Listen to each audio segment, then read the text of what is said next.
श्रीलंका पाकिस्तान को शिकस्त देकर एशिया कप के फाइनल में पहुंच गया। श्रीलंका ने पाकिस्तान को 2 विकेटों से शिकस्त दी। लंकन टाइगर्स ने 252 रन का हदफ 8 विकेटों पर आखिरी गेंद पर हासिल किया। श्रीलंका के कौशल मैंडर्स 91 रन बनाकर नुमाया रहे।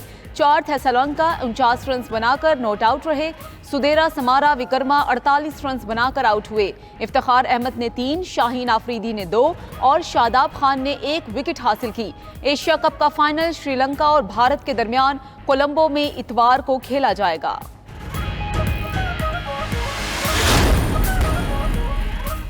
निगरान वजीर आजम के लिए नामजदगी का मुझे चंद दिन पहले पता चला था। अनवारुल हक काकड़ कहते हैं, सदर ने इलेक्शन कमीशन को तजवीज़ दी, वही जवाब दे सकते हैं।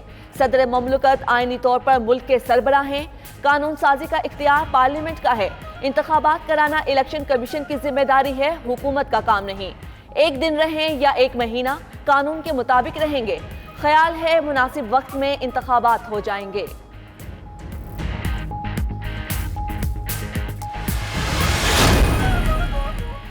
मुल्क भर में जखीरा अंदोजों के खिलाफ क्रैकडाउन जारी। पेशावर में दिलाजाक रोड पर गोदामों और दुकानों पर छापे।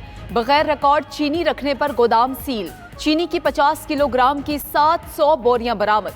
कुंबर में 4 राइस मिल से गंदम की 40,000 और खाद की 5,000 बोरियां जब्त। मिल्स को सील कर दिया। आरिफ वाला से भी चीनी की 1750 बोरियां बरामद हुई। ठट्ठा में चीनी, आटा और खाद के गोदामों के मालिकान पर 1 लाख रुपए जुर्माना आयद। मुरीदके में करोड़ों रुपए मालियत की जखीरा की गई चीनी पकड़ी गई। खुसदार में कस्टम ने चीनी की स्मगलिंग नाकाम बना दी। बिजली चोरों के खिलाफ एक्शन, मुनक़ता हो गए कई गैर कानूनी कनेक्शन। पावर डिवीजन के मुताबिक मुल्क भर में 7 दिन में 951 बिजली चोर गिरफ्तार। 1 अरब यूनिट बिजली की रिकवरी हुई। 4241 मुकदमा दर्ज किए जा चुके। बिजली के डिफॉल्टर्स के गिर्द भी शिकंजा सख्त। लाखों रुपए की वसूलियां। केस्को हुकाम के मुताबिक बलोचिस्तान में 956 कनेक्शन बिजली चोरी में मुलव्विस। मुकदमा दर्ज, 56 मुलजिम गिरफ्तार। 6 लाख डिटेक्शन यूनिट चार्ज किए जा चुके। पेशावर में साबिक MNA बिलाल रहमान की बिजली चोरी पकड़ी गई। पेस्को के मुताबिक बिलाल रहमान 23 लाख रुपए के नादहिंदा भी हैं।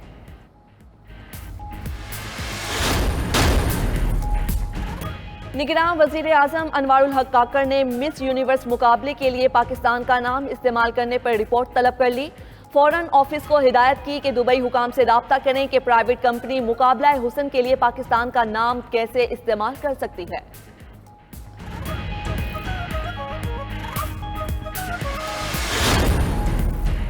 महंगाई की शरह में नुमायां कमी आ गई। स्टेट बैंक की रिपोर्ट दूसरी छमाही में महंगाई कमी के रास्ते पर गामजन है। मई में महंगाई 38% से गिरकर अगस्त में 27.4% पर आ गई। तेल के आलमी निर्ख बढ़ने से तवानाई की कीमतों में रद्दोबदल।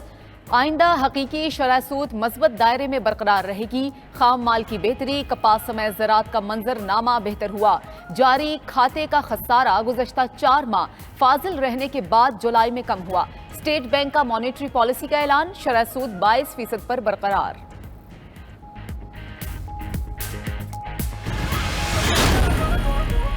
हवाला हुंडी और सिट्टेबाजों के खिलाफ कार्रवाइयां रंग लाने लगी। ओवरसीज पाकिस्तानियों ने बैंकों के जरिए डॉलर भेजना शुरू कर दिए। Pakistan overseas employment promoters association के तर्जुमान अदनान पराचा के मुताबिक सितंबर में तरसीलाते ज़र 2.4 अरब डॉलर तक पहुंचने की उम्मीद है।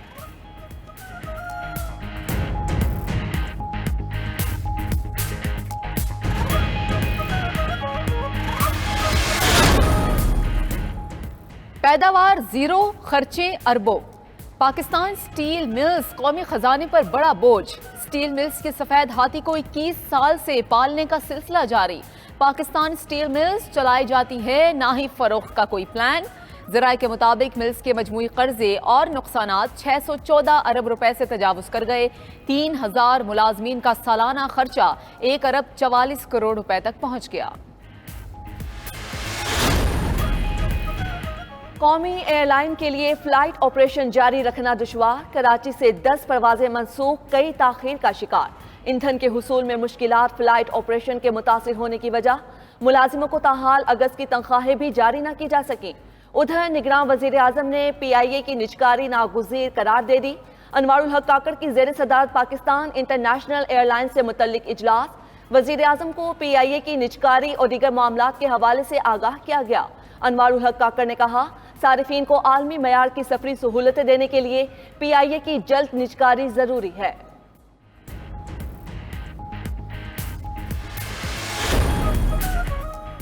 फरागोगी समेत 17 अफराद के नाम ECL में डालने की मंजूरी। निगरान वजीर दाखिला सरफराज बुख्ती की जेर सदारत ECL कमेटी का इजलास। वजीर मुआसलात शाहिद अशरफ और दीगर हुकाम की शिरकत। बुशरा बीबी की दोस्त फरागोगी के शोहर एहसन जमील गुज्जर का नाम भी ECL में शामिल होगा। नैब ने दोनों के नाम ECL में डालने की सिफारिश की थी। इजलास में 7 मुख्तलिफ नौयत के केस ECL से निकालने की सिफारिश भी की गई। कमेटी की सिफारिशात हतमी मंजूरी के लिए निगरान वफाकी काबीना को भेजी जाएंगी।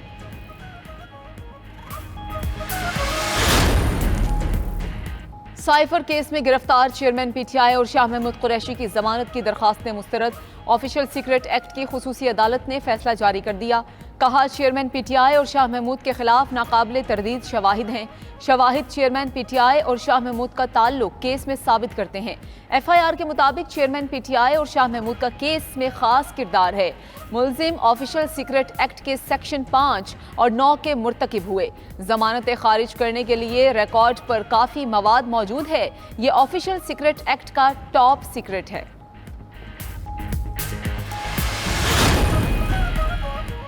साबिक वजीर आजम नवाज शरीफ की 21 अक्टूबर को वतन वापसी की तस्दीक। लंदन में मीडिया से मुख्तसर गुफ्तगू में 21 अक्टूबर को पाकिस्तान वापसी की तस्दीक की।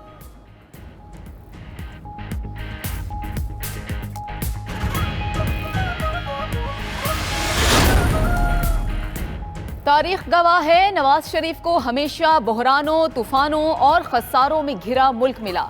मुस्लिम लीग नून की सीनियर नायब सदर मरियम नवाज का साबिक अरकान असम्बली और टिकट होल्डर्स के इजलास में खिताब। कहती हैं, नवाज शरीफ की वापसी बहरानों की स्याह तारीख रात में घिरे पाकिस्तान के लिए तलुए सहर है। नवाज शरीफ अपने रिलीफ के लिए नहीं, कौम को महंगाई, मौशी बदहाली और लाकानूनियत से निजात दिलाने के लिए आ रहे हैं। मुल्क को इंतकाम नहीं, इत्तेहाद, अमन, मौशी तरक्की, गरीबों को महंगाई से निजात का एजेंडा चाहिए। लाहौर में पीपल्स पार्टी की मरकजी मजलिस आमला का इजलास आज भी होगा। आसिफ जरदारी और बिलावल भुट्टो की जेर सदारत गुज़श्ता रोज भी इजलास हुआ। सियासी और माशी सूरत हाल और दीगर उमूर पर गौर। शानिया मल्टी कहती हैं, इंतखाबात और सदर के खत पर बात की गई। सदर वाज़ेह मौक़िफ़ नहीं देते, दोनों अतराफ खेलते हैं। सदर के पास इलेक्शन की तारीख के ऐलान का इख्तियार नहीं। पीपल्स पार्टी के लिए मईशत भी ज़रूरी है और इलेक्शन भी नागुज़ीर। अगर हल्का बंदियाँ करनी है तो बेशक ज़रूर करें। पीपल्स पार्टी किसी सूबे में कमजोर नहीं, लेवल प्लेइंग फील्ड मिलनी चाहिए।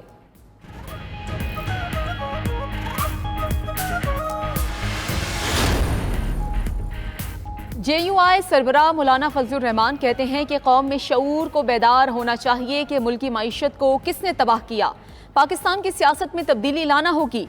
आलमी तहफ़्फ़ुज़ ख़त्म नबूवत कॉन्फ्रेंस से खिताब में कहा, पाकिस्तान पर अमरीका और दीगर ममालिक का दबाव है कि इसराइल को तस्लीम करे। जमहूरियत और पार्लियामेंट की बातें करने वाले पार्लियामेंट के फैसले को कबूल करें।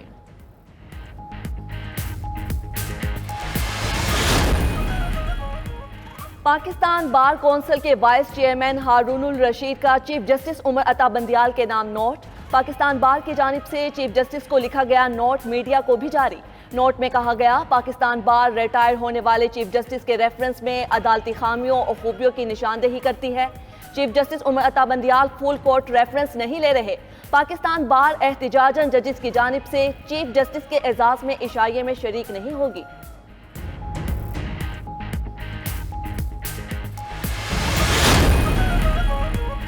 90 दिन में इलेक्शन कराने की दरखास्त पर एतराज़ात आयद। रजिस्ट्रार सुप्रीम कोर्ट के मुताबिक दरखास्त गुजार ने सुप्रीम कोर्ट आने से कबल किसी मुतल्लिका फोरम से रुजू नहीं किया।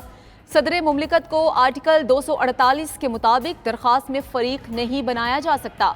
दरखास्त गुजार ने नहीं बताया कि उसका कौन सा बुनियादी हक मुतासिर हुआ। दरखास्त में आर्टिकल 184(3) के तकाजे पूरे नहीं किए गए। PTI ने वकील अली जफर के तवस्सुत से दरखास्त दायर की थी।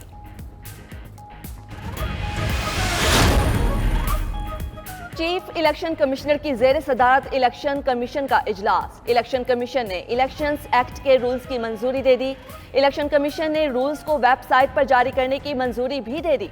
इलेक्शंस एक्ट के रूल्स पर स्टेक होल्डर से 15 रोज में तजावीज तलब की जाएंगी। रूल्स पर तजावीज आने की सूरत में इलेक्शन कमीशन हतमी फैसला करेगा। तजावीज ना आने की सूरत में रूल्स को इलेक्शन कमीशन नोटिफाई कर देगा।